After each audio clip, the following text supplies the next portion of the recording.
Hola, ¿cómo están? Soy Héctor Alejandro Quintanar. Esta es mi contribución semanal para Sin embargo. Esta semana se titula El obradorismo en las calles y planteo lo siguiente. En agosto de 2004, el entonces jefe de gobierno de la Ciudad de México, Andrés Manuel López Obrador,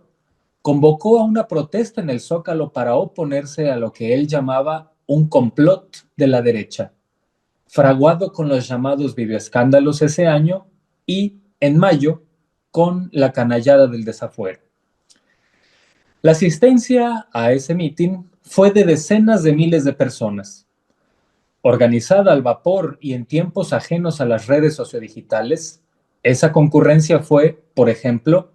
unas 50 veces mayor a la marcha convocada por Gilberto Lozano y Frena en 2020. En ese mismo bienio, en 2005, cuando el golpista desafuero se consumó y Fox y su runfla de ampones estaban dispuestos a llegar a las últimas consecuencias de su autoritarismo, el 7 de abril de ese año, López Obrador convocó a la gente al Zócalo,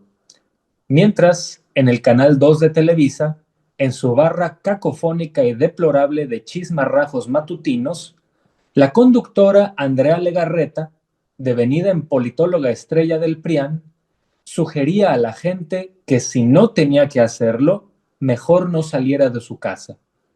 A la par de que Fox y Marta Sagún, desde el Vaticano, decían que México daba un ejemplo al mundo de legalidad y de paz. Pese a eso, y de nuevo en tiempos previos al Twitter y WhatsApp, la convocatoria a las calles fue atendida por unas 100,000 personas, o sea,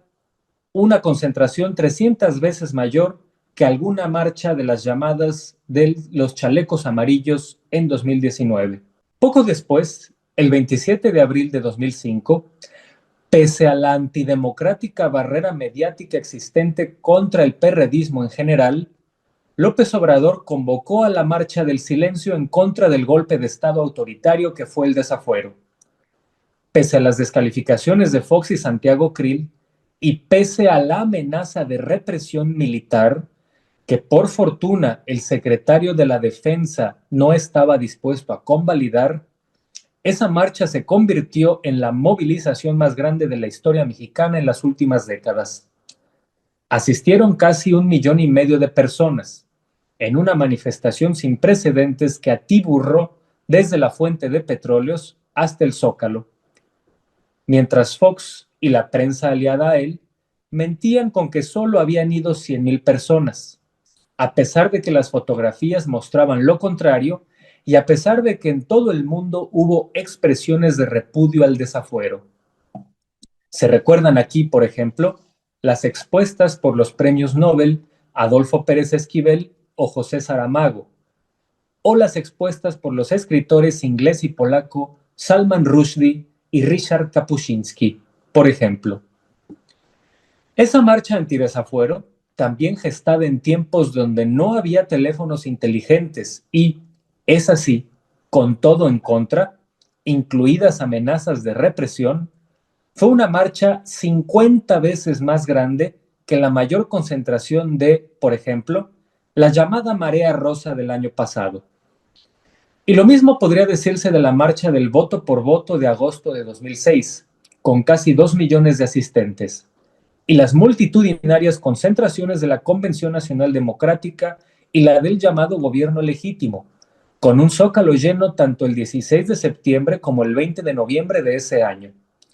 o la del aniversario de la Convención Nacional Democrática en el verano de 2007, o, asimismo, las manifestaciones masivas de marzo y abril de 2008 en contra de la privatización del petróleo convocadas por López Obrador, que comenzaron con una convocatoria espontánea de un día para otro ante un albazo legislativo, pero aún así concentraron a 20,000 personas en su primer encuentro y a cientos de miles después para las subsecuentes, y que pronto tendrían una militancia registrada y credencializada, dispuesta a mantenerse en resistencia civil, que nutría a los números de afiliados al gobierno legítimo que para ese año de 2008 rondaba los 2 millones de personas. Aun suponiendo que se tratara de números inflados o sobredimensionados, cualquier actor político que logre movilizar persistentemente tales cantidades de personas, con todo en contra, en tiempos donde la Internet no tenía las redes actuales y sin teléfonos celulares, es un hecho muy relevante y representativo. Con esa cantidad de personas, por ejemplo, se logra fácilmente el registro de un partido político, cosa que en efecto se afianzó en tiempo récord en 2013, cuando Morena, en apenas unos meses, logró su registro como partido político ante el Instituto Nacional Electoral, hecho que hoy no pueden lograr todavía, pese a tener más facilidades de comunicación, gente como el grotesco Eduardo Verástegui, los trompistas de México Republicano o los porros y letrados del PRD que hoy quieren fundar el partido Somos México. Una vez llegado al poder en 2018, el obradorismo no cejó su relación con las calles, donde en 2022 de nuevo llegó al millón de asistentes en una concentración, mientras sus informes de gobierno se hicieron en plaza pública con asistencia multitudinaria. Eso explica que la presidenta Claudia Sheinbaum haya convocado al Zócalo el pasado 6 de diciembre, donde la asistencia fue, como ha sido una práctica usual en el obradorismo desde hace 20 años, de cientos de miles de personas, en un ejercicio de politización y de neutralización contra las ínfulas más agresivas de la derecha obtusa mexicana, esa que ve en la estridencia vergonzante y en la delictiva evasión fiscal su nuevo proyecto de nación. La convocatoria es exitosa porque no es una ocurrencia o una espontaneidad.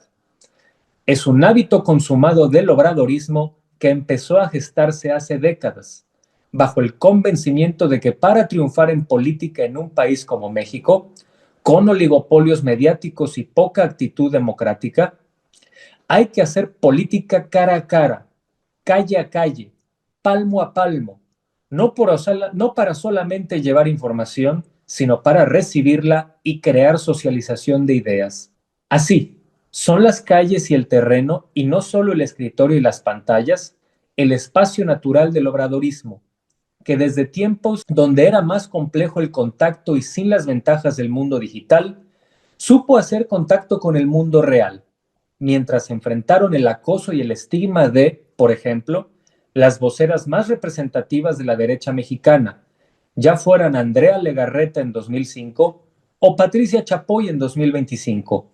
empeñada en tildar de acarreados priistas a los asistentes al Zócalo.